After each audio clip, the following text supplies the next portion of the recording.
now. Otherwise, I'll go ahead and turn it over to you, Susan.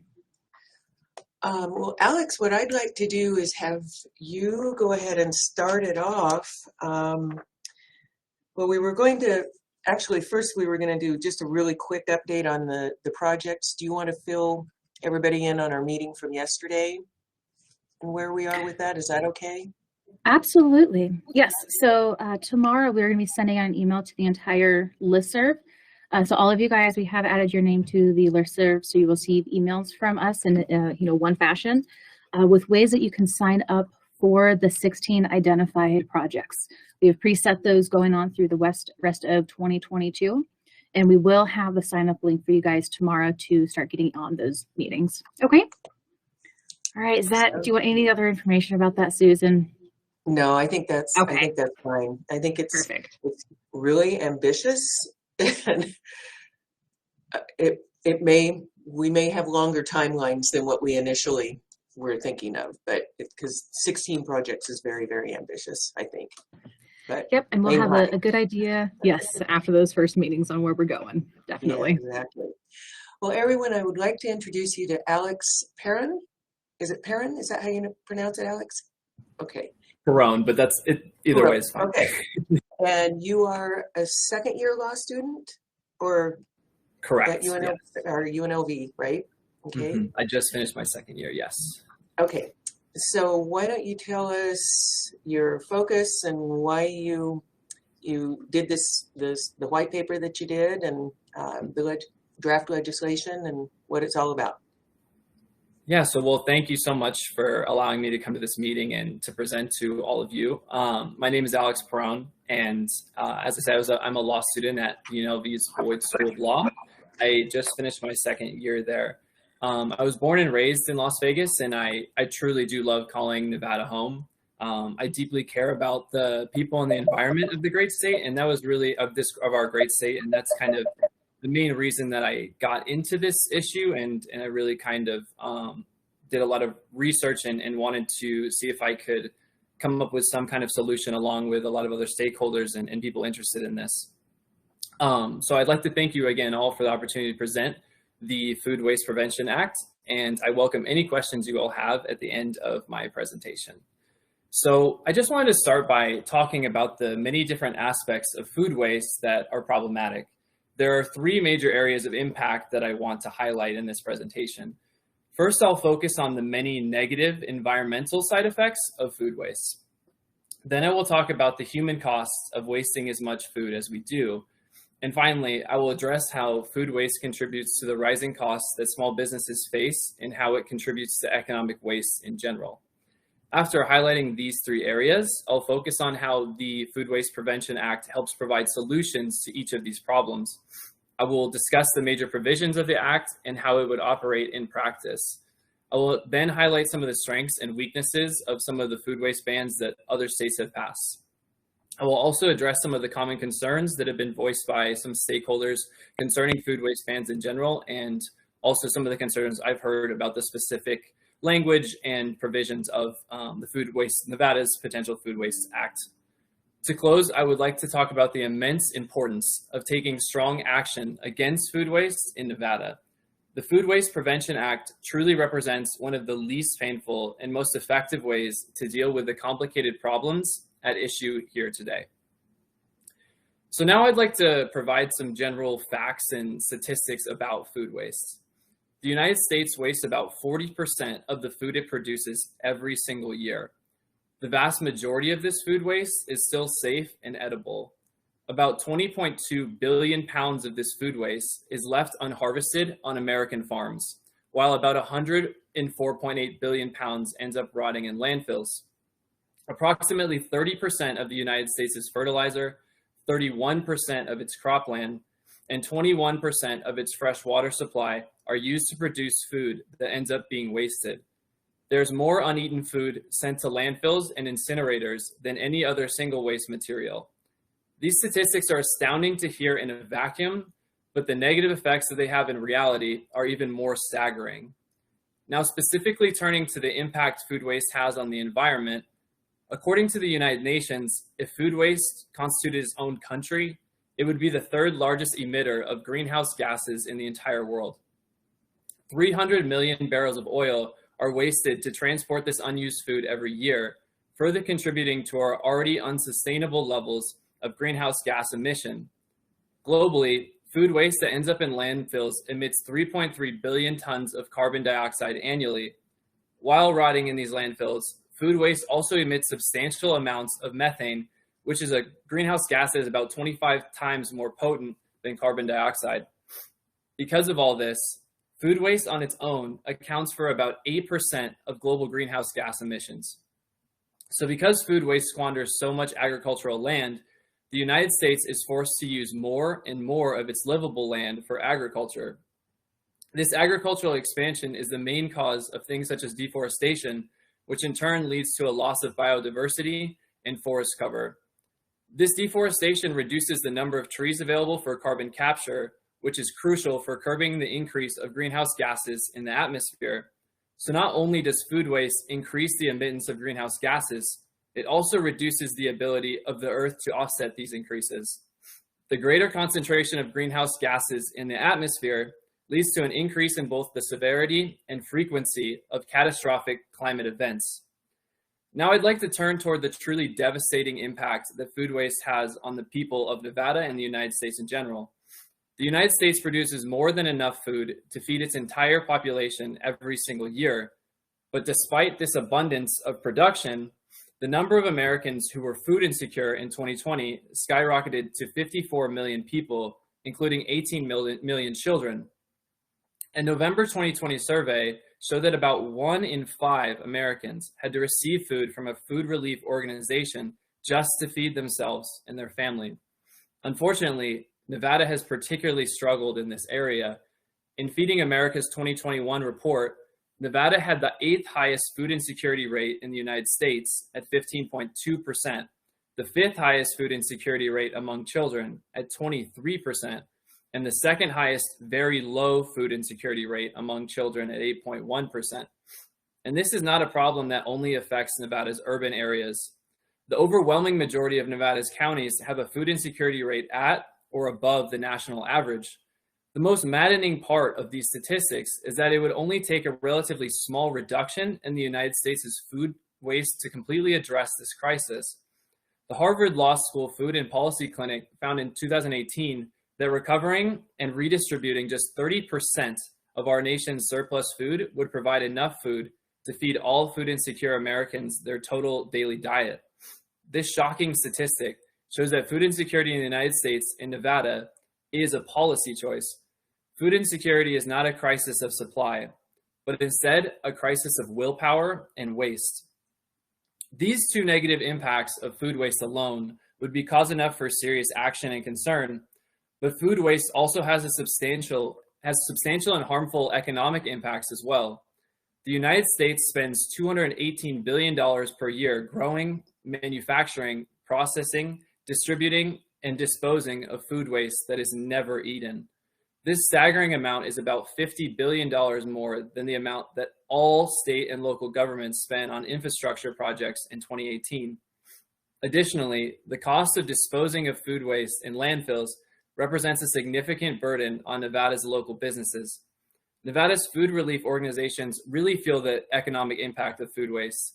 Despite the massive increase in need for food during the pandemic, food relief organizations often were low on supply, in part due to the substantial amount of still edible food that is wasted every day. These facts show that food waste operates as a substantial economic drain on our society. Now, I realize that this presentation has been fairly depressing so far, but I think everyone here would jump at the chance to severely reduce any of the problems that I have mentioned. Well, I'm here to offer you that chance to address all these problems in the form of the Food Waste Prevention Act. This act would amend Chapter 444 of the NRS, and the main focus of this bill is to ban Nevada's largest food scrap generators from disposing their food scraps in landfills. Initially, this bill would only apply to entities that generate at a single location an annual average of 1 ton per week or more of food scraps. These entities would also be required to separate at least 50% of food scraps that are considered excess edible food for donation to food relief organizations. The remaining food scraps produced by these entities would be diverted to either an organics recycler or would be diverted to some form of organics recycler, such as a compost facility or a livestock farm. The methodology for determining what entities are subject to the provisions of this bill would be decided by the Solid Waste Management Authority, which NRS Chapter 444 designates as either the local health districts or the Division of Environmental Protection of the State Department of Conservation and Natural Resources. The Nevada Department of Health and Human Services could also serve in an advisory role to these other agencies to help assist with the enforcement and the allocation of this bill. So now that you know what is in the bill, I would like to talk about the massive impacts this bill can have. In 2014, Massachusetts instituted its own food waste ban. Almost instantly, establishments were able to see a sizable decrease in their waste disposal costs. Many local Massachusetts supermarkets were able to save $10,000 to $20,000 annually per store by diverting waste from landfills. By 2017, food donation in Massachusetts had increased by 22%, total food rescue had increased by 60%, and the collection of food waste for anaerobic digestion and composting had increased by 70%. Another state that has seen substantial success with its food waste law is Vermont. Vermont has taken a multi-stage approach, which is similar to the potential timeline for Nevada's law that I would like to share with you all now. Let me just pull that up real quick. Okay.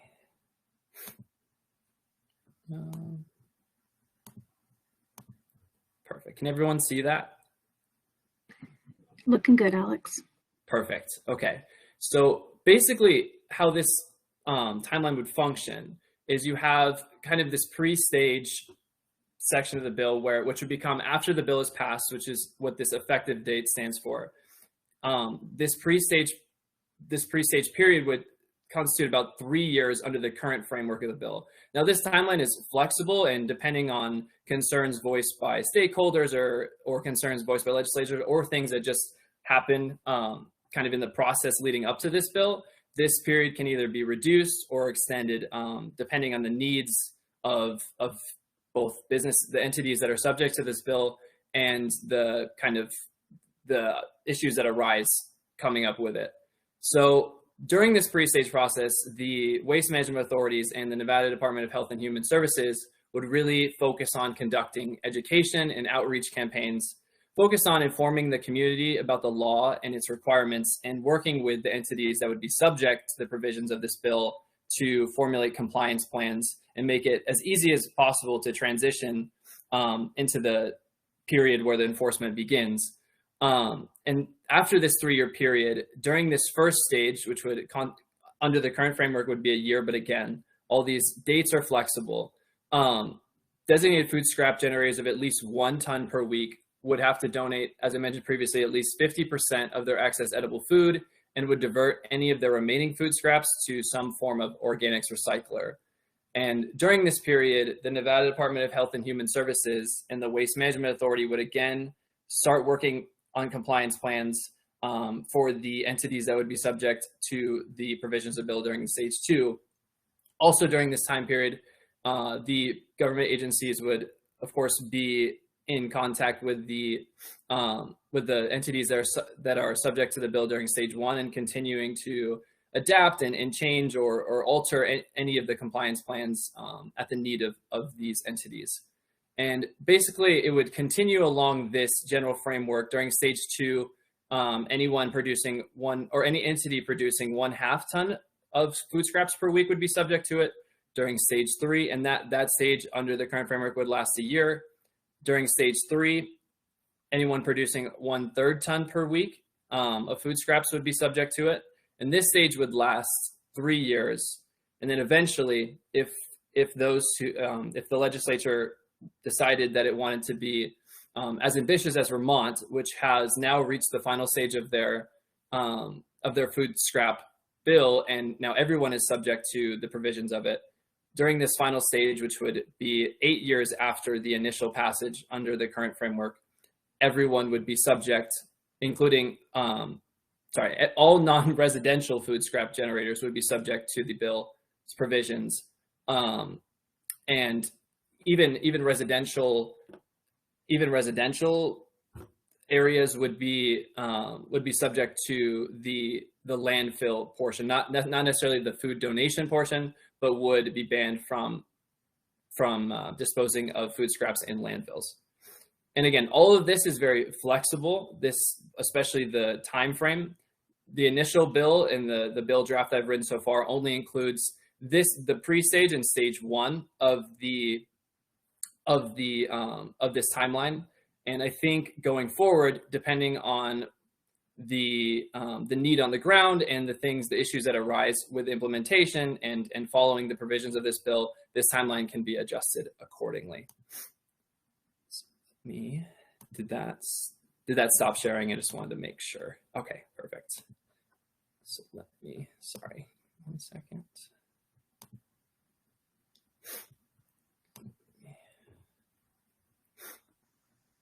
Okay, perfect. And Vermont has really focused on community outreach and education throughout the process of their food waste ban, especially in the years before the ban's initial stage was implemented.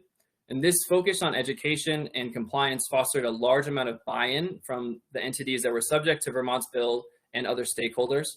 Vermont's government helped with this transition by providing grants for composting equipment and anaerobic digesters. The law's passage has caused a significant rise in food donations.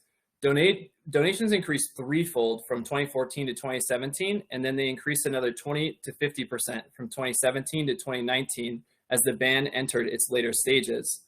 Additionally, the ban's requirements have caused new industries to appear and flourish. For example, Vermont's anaerobic digester industry has exploded since this law's passage.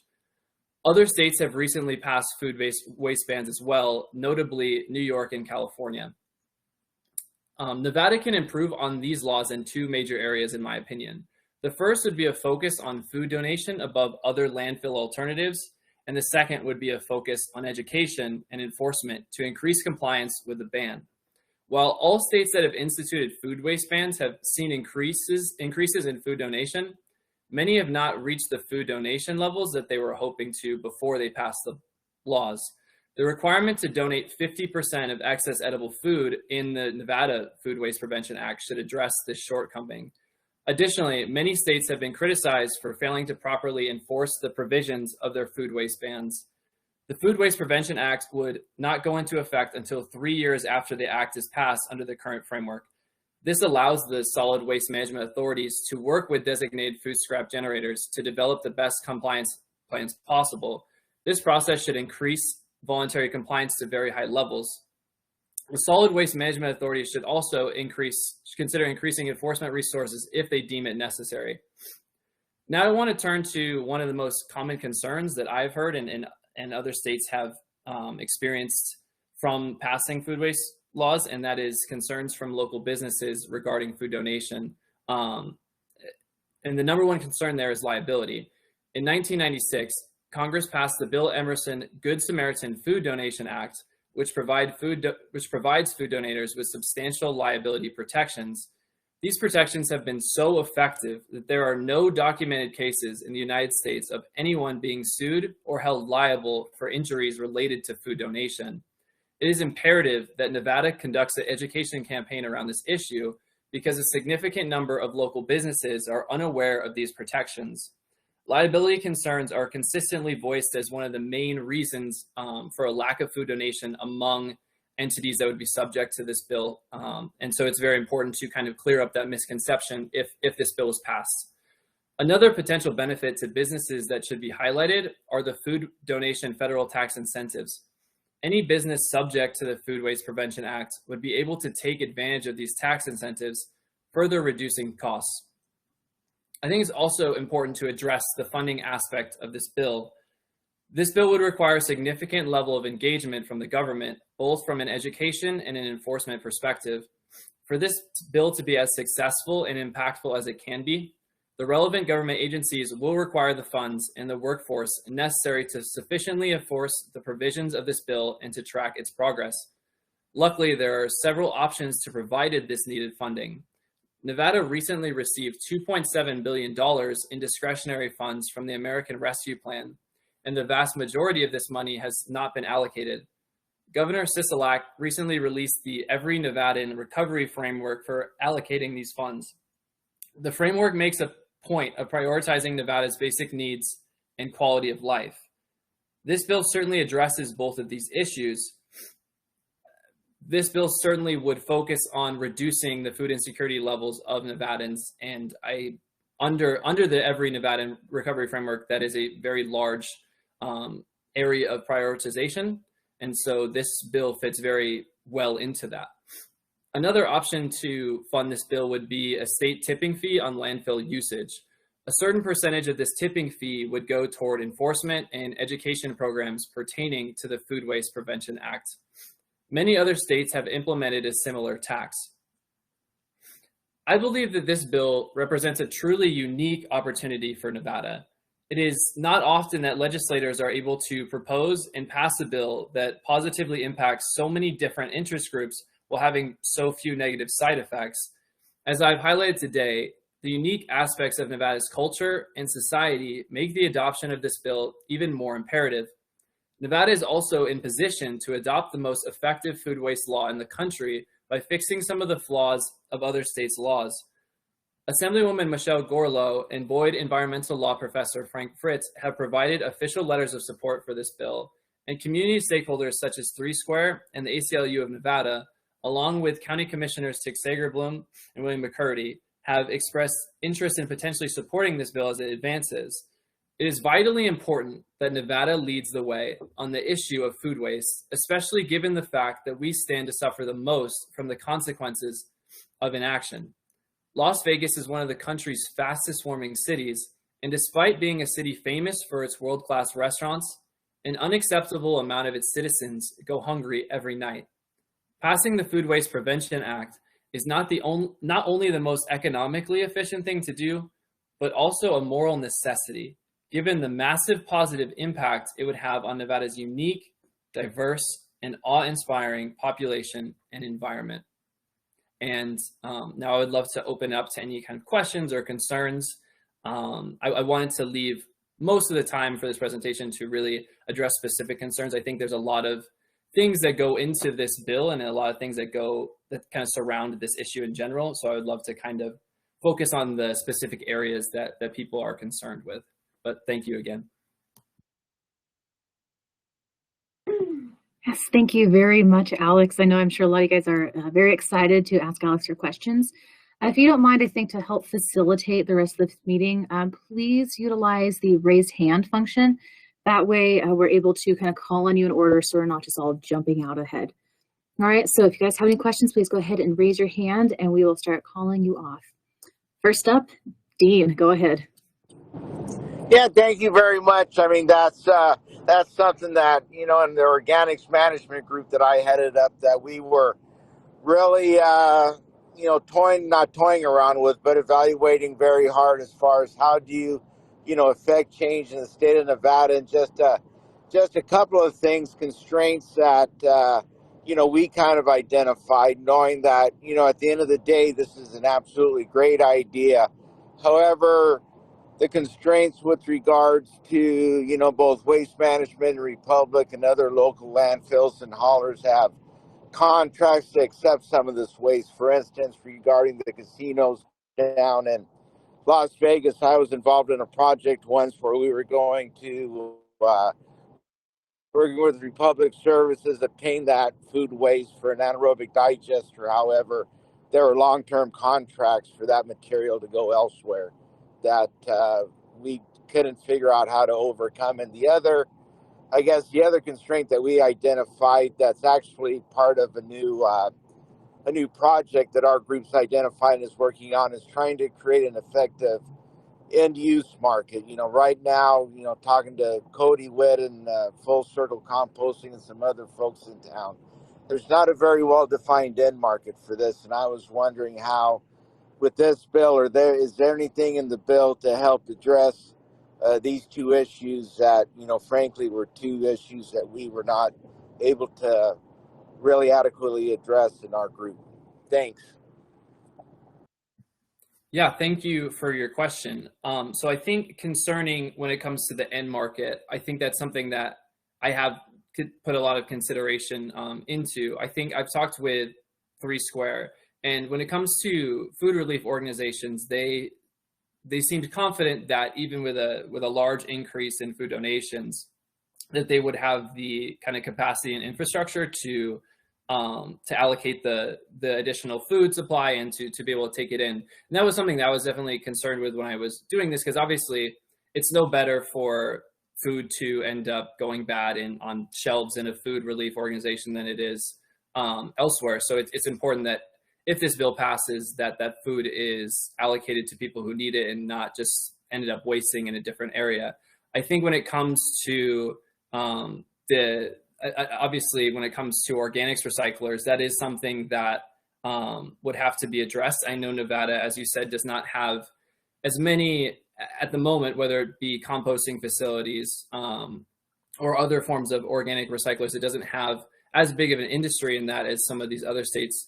But I think that's kind of a aspect of the problem that was present in the other states that have passed laws as well. And I think it kind of organically grew from that, along with, as I said, from Vermont and Massachusetts, they provided grants to these companies to kind of start up and really tried to encourage it during those periods before the law was effective. I think that's something specifically during that 3-year period. And as I said, if necessary, if that period has to be extended to really kind of develop the necessary infrastructure, or kind of just the amount of people present in that industry, I think that's something that absolutely needs to be addressed before this bill is effective, because kind of, as I said before, I wouldn't want, or I don't think anyone would want the like food just to go end up wasting somewhere else. That's obviously not the goal of this bill.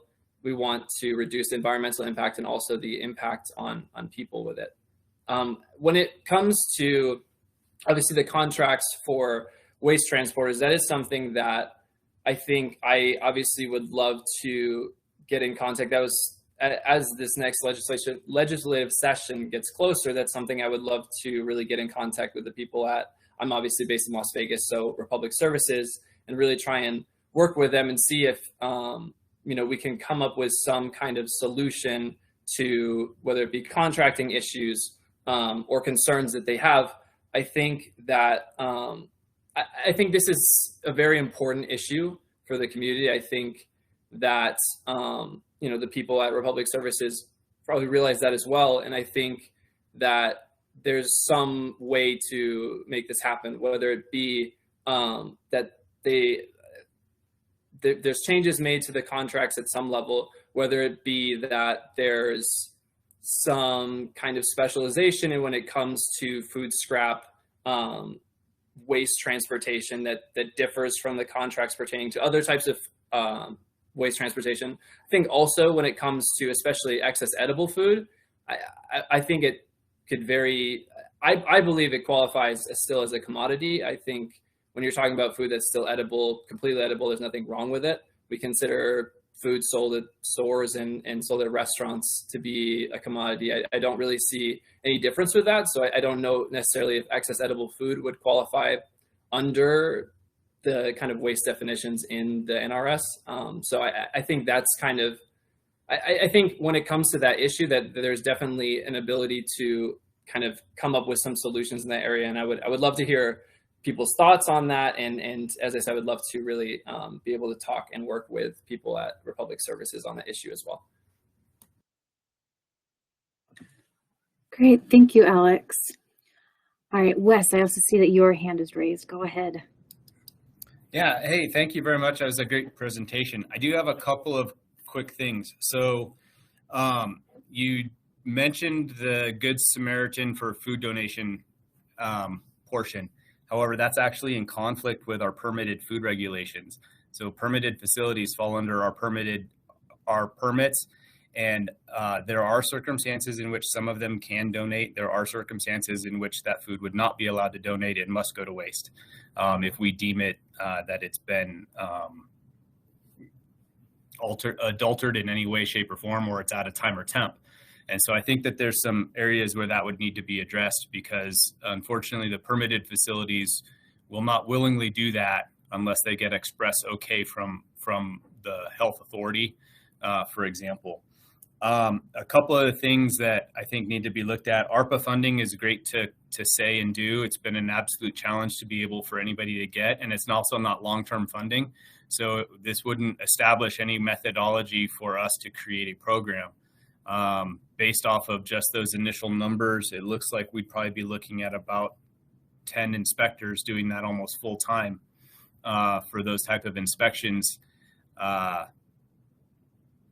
You're probably talking about multiple thousands of dollars in permit fees per facility for each one of those, let alone the cost of the additional cost of the services that would have to be provided. And I think you'd also have to address issues for parking and planning issues with each of the city agencies, because they all have designated parking requirements and planning zoning requirements for waste storage, and additional little things that I see that would cross over into the existing solid waste management plan. So I'm in Washoe County. I'd be requiring bear-proof containers for every one of them that have this, unless they were stored inside. Most of the restaurant facilities don't have the actual physical space to store any of this inside. So they'd be having to have bear-proof containers outside, lockable containers, to make sure those kind of things. So I think it's good. I think that there's a lot and a heavy lift on the locals or like for myself to be able to meet that requirement. We'd probably be talking about millions in dollars just to be able to get started. So for better understanding, I'm maxed out in our current physical building for physical space alone. And so we'd be looking at having to have some sort of an area for inspectors to do work. So I think it's a great way. I also would have concerns of in the northern region, we have currently a composter capable of taking that kind of organics. I'm not sure they have the physical space or the capability under their current processes to be able to process that volume.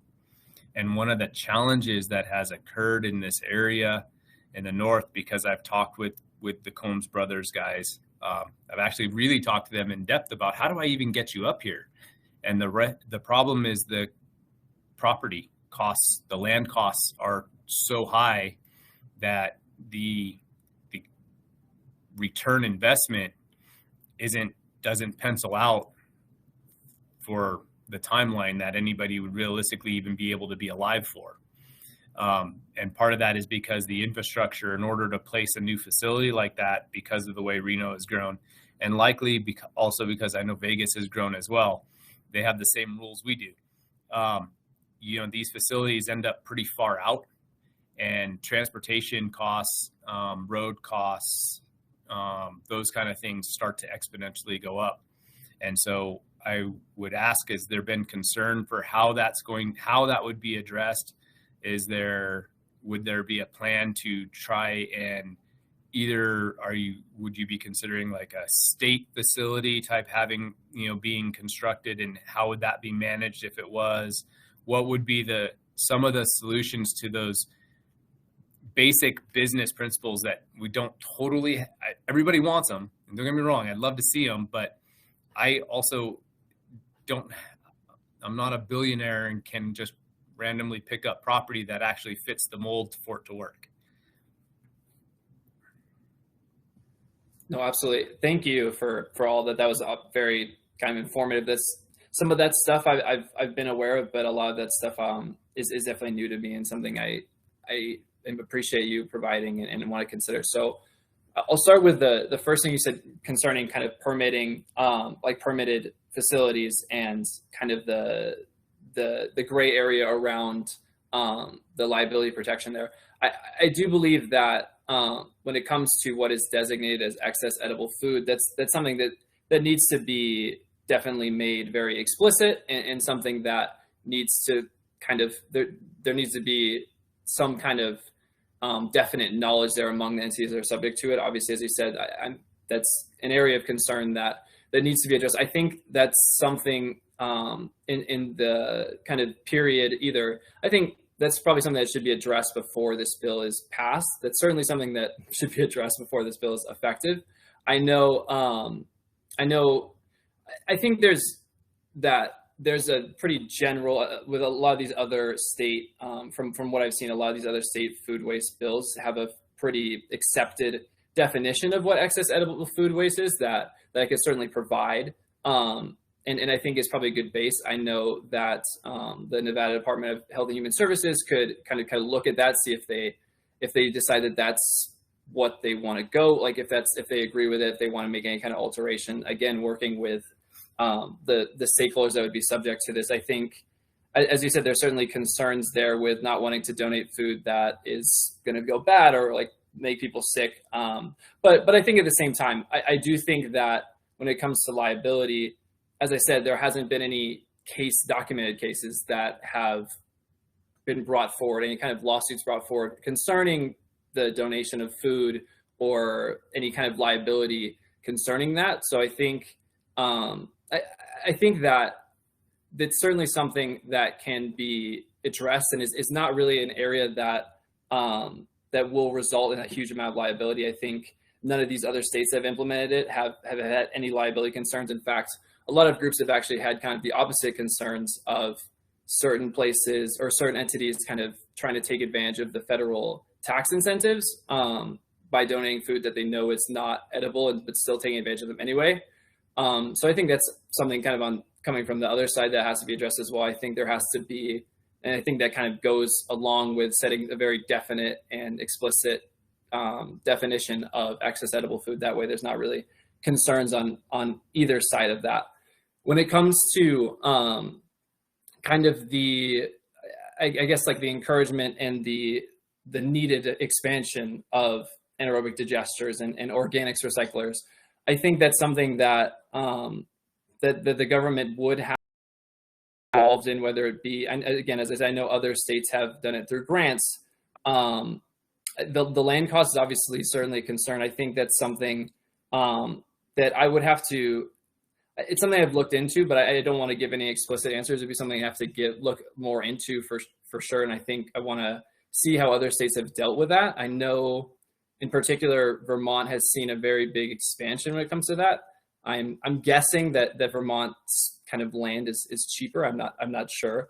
But I think certainly either the government, as you kind of put forward, I think it's possible for the government to, I guess, kind of create and run some of these facilities themselves. I think ideally it would be more through some kind of form of grant, because as you said, that would, especially when it comes to running an entire facility, that would increase the kind of budget necessary for this bill quite a bit. And just to address some of the kind of broader funding concerns, I do think it will take obviously a significant level of funding, but I think there are ways to reduce it. I think focusing on really trying to get as much voluntary compliance as possible is a way to not need as much enforcement funding or enforcement kind of a workforce. You mentioned that you thought there would probably need to be 10 people at least allocated to enforcing this. I think that's certainly possible. I think leading with the carrot instead of the stick is ideal if possible. I know Vermont has been very successful in that, but at the same time, Massachusetts has had some problems with when it comes to voluntary compliance. I think for the most part, though, in every state that has passed it, there has been, especially the ones that have focused on really kind of working with the entities that are subject to the bill in the period before the bill is effective. I think there really has been a huge amount of buy-in. I think this is something that both business entities and individual people in general really want to get behind. I think this is something that is fairly broadly popular.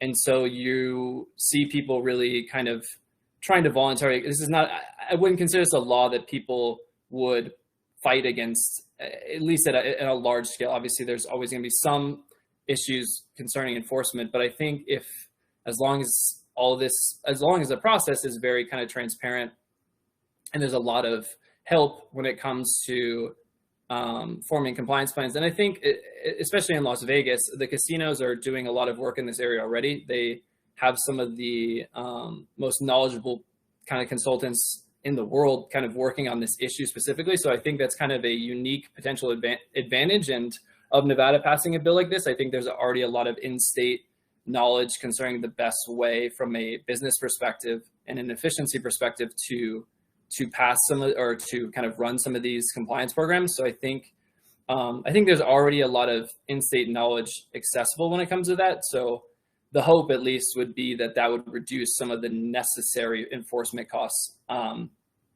ideally, because a lot of it would just be kind of voluntarily complied with to at least the best of the entity's abilities.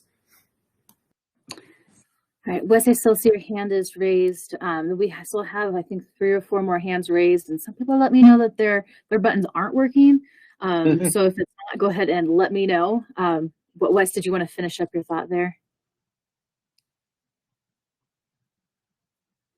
No, you're still on mute. I got the hand off. I turned the hand down. So I completely value your point about whether or not we actually need staff, but I'll tell you that if it's voluntary, then the state's doing it. Like Washoe County is not going to take on a voluntary check-in on who's doing the waste and calculate that kind of level of work. So I think that ultimately when the reg gets talked about and pushed forward, I think there actually needs to be some discussion over what does who wants numbers, and if you want numbers, someone needs to check. And then also, just as an aside, I know from our trip out to Cody at Full Circle that on the south end of Reno, the last thing that he had heard was it was about $900 if you draw a line from where we have our Whole Foods to south a week to haul organics to him. And so I think that's something to take into consideration based off of volume and what can be done as the reg moves forward for what or how that would affect other localities, because we don't have the same transportation infrastructure that exists. So just something to pay attention to. No, absolutely. And I definitely appreciate all those points, and I'll look into them further. And I definitely love to talk to you more kind of in depth about it for sure. Great. Thank you. All right, Susan, you're up next. Thank you. Alex, I love the idea of it, and I would love, in a perfect world, I'd love to see this work, and I would like more information about Massachusetts and Vermont. If it was funded by increasing tipping fees, what was the percentage of increase? And that goes on everybody using the landfill. So construction and everything else. So that's going to raise everybody's prices. It'd be good to know what the percentage of the increase was and what the increase on individual homeowners on their bills also, because if they're having to separate, they have to have an additional bin. I was in San Francisco or Corte Madera recently at some relatives' homes, and they had 5 trash cans in their driveway. 5. It's just a little bit too much, I think. But all that said, I think it's a good idea. Now, there will be certainly a big fiscal impact to the state. So there will have to be a fiscal note put onto the bill, which will require a 2/3 vote. And then also the state will have to conduct, or the department, I guess, would have to conduct a business impact study as well to see what the impact is going to be, good, bad, or indifferent. So I think it would probably be a steep climb if it looks like everybody's garbage rates are going to be going up, especially in times like this. But all that said, and I appreciate the information about the Good Samaritan Food Donations Act. I was not aware of that. I grew up on a farm. We still have the farm, and we don't allow people to go in and glean after a crop has been harvested. Now, if somebody goes in and we're not around, that's one thing. But if we give permission, we are liable if somebody steps in a gopher hole and breaks their leg. Or my family was actually sued because someone took an aluminum ladder into one of our orange groves to pick oranges and hit a power line. Yeah, he lived, but wasn't quite the same afterwards. And our family was sued over that. So there's that real, very, very real concern. Yeah, so I think, thank you again for that. I think, again, all of those are really important issues. I guess I'll start with the last one. I think when it comes to the Good Samaritan Food Donation Act, I think the NRDC has kind of recommended some updates to Congress to kind of clear up some of the language. There is some, I think there are some kind of, the problem is there honestly hasn't really been any kind of like judicial interpretation of the bill, because no one, as I kind of said, it's not something that people usually have ever been sued under. So there are some questions when it comes to interpretation. The NRDC has recommended some kind of updates to Congress. Whether that happens is out of my hands, at least. But when it comes to, I do just want to highlight, I think, especially given, as I said, anytime there's a poll that's done, it's the number one issue that businesses will cite as a reason that they're kind of afraid to donate more food than they do, or to donate food at all. And I think it's understandable, as you said, if they're not aware of the kind of protections. I guess what I would say is a lot of legal experts in this area have compared the protections under the Food Donation Act to the protections that the vaccine manufacturers have received for these COVID vaccines. So they are pretty substantial. They do protect people who are classified as food donators. One of the areas that the NRDC would like to see kind of cleared up is who exactly qualifies as food donators, and I think that kind of goes to your concern. So I think that's definitely part of it. Remind me, I'm sorry, I'm forgetting. The second thing you raised, I really wanted to address. The fiscal note on the bill and the business impact study, or the increase, whatever the percentage increase would be for homeowners and businesses for their trash collection. Yes, because it's going to be you can't expect the waste companies to do it for free. Absolutely. And that was the thing. So thank you. So when it comes to how that's kind of why the bill will start with only the largest food waste producers at first. And in the bill's current form, that would be the only people it would apply to. As the potential time I presented obviously goes further than that. But I think that's something that needs to be kind of evaluated after seeing if the bill is passed, how it functions. I think, as you said, if it applied to everyone right away, it would not be able to function properly, and it would be it would be all over the place. It would be just a very large burden on individuals, especially. But when it comes to the tipping fee increase, I think I want to say, I'm trying to remember the exact number, but I know the majority of states have tipping fees in place already. I don't believe necessarily that this was funded in Massachusetts or Vermont explicitly through state tipping fees. I'd have to look a little bit more into that. I think most of the funding was through things, whether it be, I would have to look exactly into how they kind of increase the funding. I know that they kind of have not focused as much on enforcement and more really have tried to reduce the costs of this bill by focusing on kind of education campaigns and just increasing voluntary compliance. As I mentioned in my presentation, I do think there's some areas that could be improved on that. Now that does increase costs. Anytime you increase levels of enforcement, that increase costs. So I think ideally the voluntary approach, as these other states have kind of found out, is the way to go if you can get the level of community buy-in necessary for that. When it comes to like individual increases on consumers for using the landfills for kind of done by these taxes, I want to say I had something. Let me see if I still have it pulled up.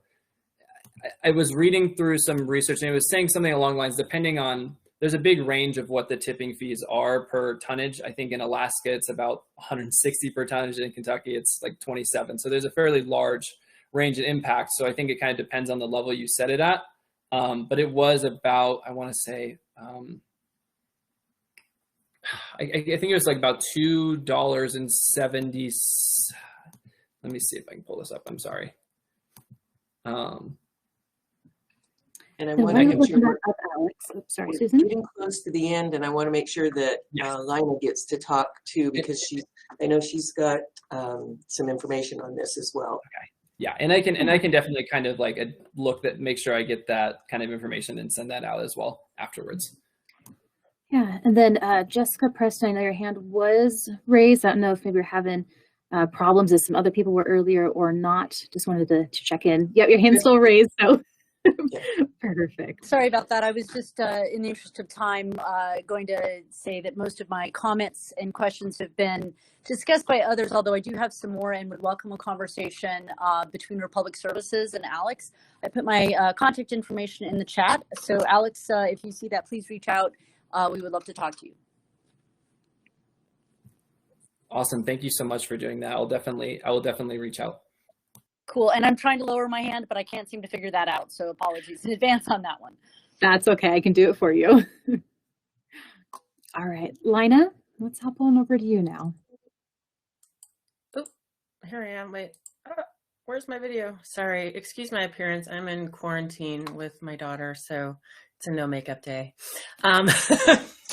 Anyhow, just the great presentation. Thank you so much. I just wanted to note that I actually am working with a client, and I put the link in the chat, drivac1.com, that can address some of the issues that were raised by processing green waste in a manner that essentially dries the wet waste down to, depending on what the customer wants, 90 to 99%.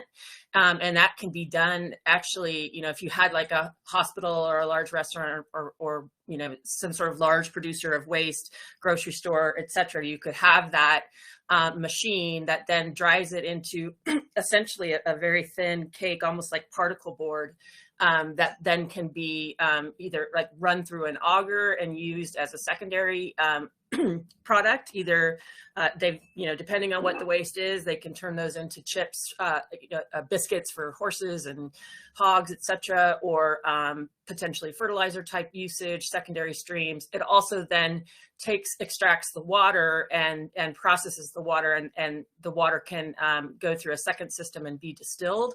So then you have another revenue stream. And then thirdly, if you can't do any of those revenue streams with the actual waste, the fact that it is dried significantly reduces the cost of transport to the ultimate disposal location. So it's kind of a win-win-win. Obviously, it's an investment on behalf of the customer, but it's one that that we think pays off very quickly over time on the return of investment on the product.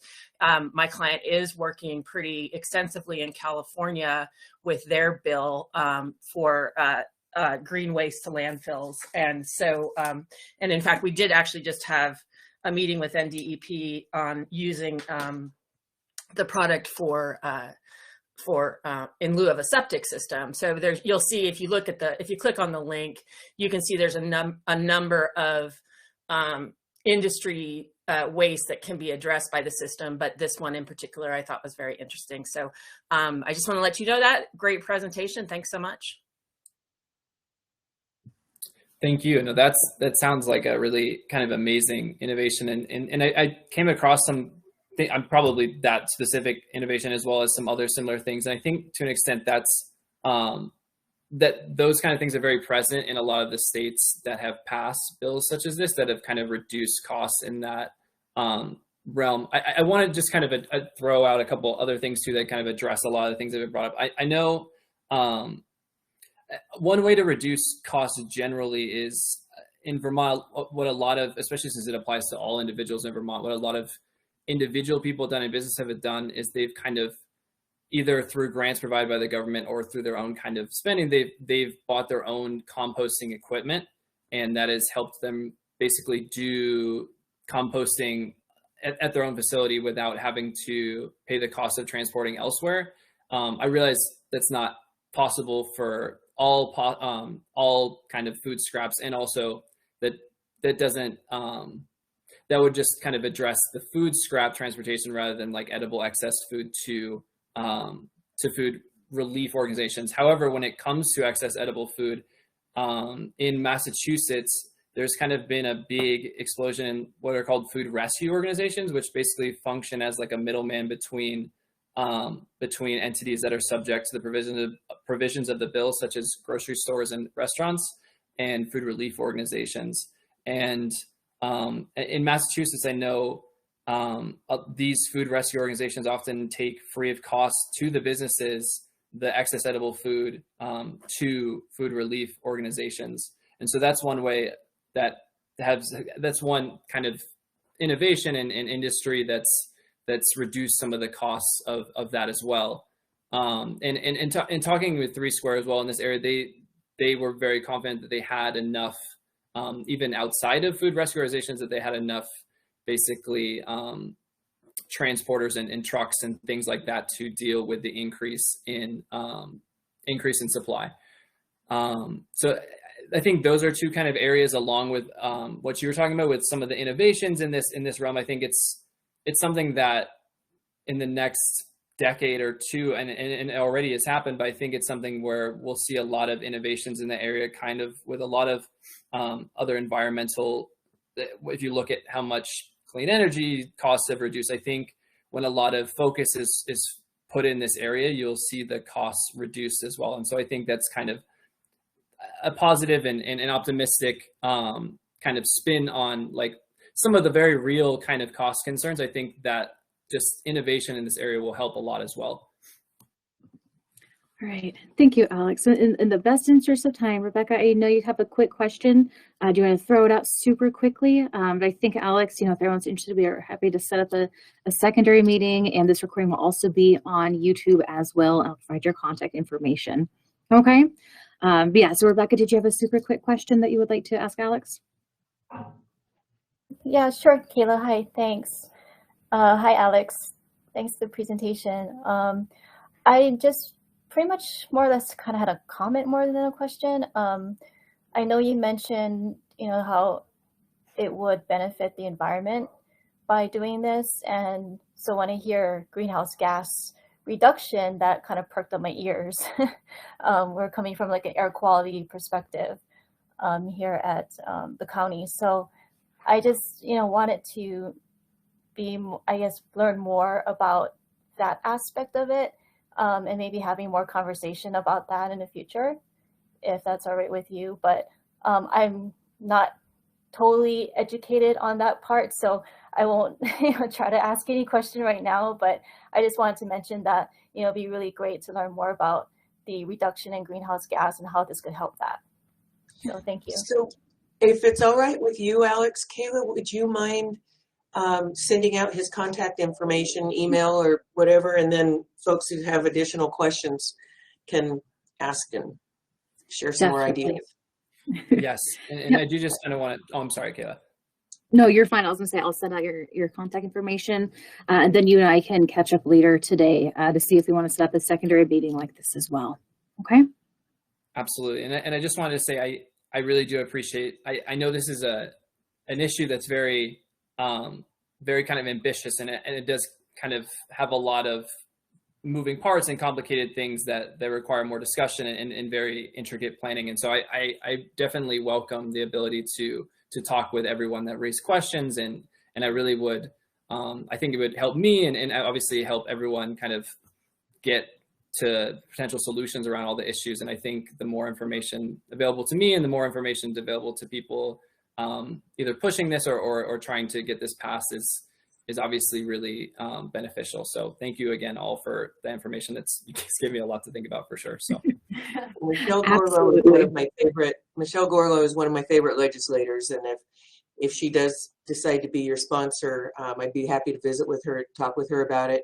I think, as you said, it is very ambitious, and it might take a number of sessions, take a little baby bite, baby steps each session to work on it. And I think that might be a little bit easier path. But anyway, appreciate you coming and filling us in. We're past our hours, so if anybody has anything else they want to hop in on, just hop in right now. And if not, we will say farewell, bye-bye, see you later at our next meeting. Thank you very much. Absolutely. Thank you. All right. Thank you all. Thank you, Susan. And I will send out your contact information, Alex. All right. Thank you. We'll talk soon. Thanks, everybody. Kayla, could Bye. I just take a second just to get all the chat information that everyone put in there? Sure. I will go ahead and leave this